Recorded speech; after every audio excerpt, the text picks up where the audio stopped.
دوستو آج کی اردو ڈکشنری میں بات ہوگی لفظ اذیت پر، افادیت اور اہلیت پر۔ شروعات کرتے ہیں لفظ اذیت پر۔ اذیت کا مطلب ہوتا ہے تکلیف، جسمانی تکلیف، دکھ، ذہنی کوفت، روحانی صدمہ۔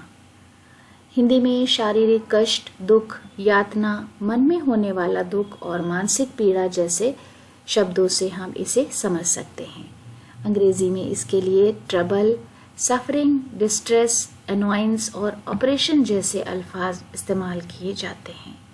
نوشی گیلانی کا ایک بہت خوبصورت شعر آپ کے ساتھ شیئر کر رہی ہوں۔ تجھ سے اب اور محبت نہیں کی جا سکتی، خود کو اتنی بھی اذیت نہیں دی جا سکتی۔ اگلا لفظ ہے افادیت۔ افادیت فائدہ پہنچانا، فائدے مند، نفع بخش، منافع بخش، مفید ہونے کی کیفیت اور فائدے مند ہونا۔ لابھ، اپیوگتا، لابھکاریتا اور اپادیتا جیسے الفاظ ہندی میں ہم استعمال کرتے ہیں۔ انگریزی میں اس کے لیے یوٹیلیٹی، یوزفلنس، بینیفیشیل اور یوزفل جیسے الفاظ استعمال کیے جاتے ہیں۔ پھر اگلا لفظ ہے اہلیت۔ اہلیت کا مطلب ہے کسی کام کے قابل ہونا، لائق، لیاقت، قابلیت، صلاحیت، استعداد، سلیقہ اور استحقاق۔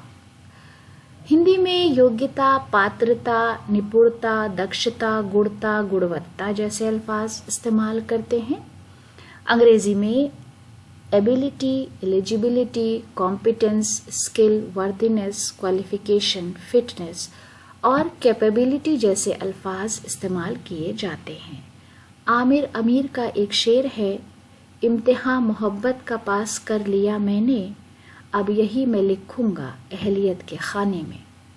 تو دوستو اسی خوبصورت شعر کے ساتھ آج کا ویڈیو ختم کرتے ہیں۔ اگلے ویڈیو تک اپنا خیال رکھیے۔ ویڈیو دیکھنے کے لیے بہت بہت شکریہ۔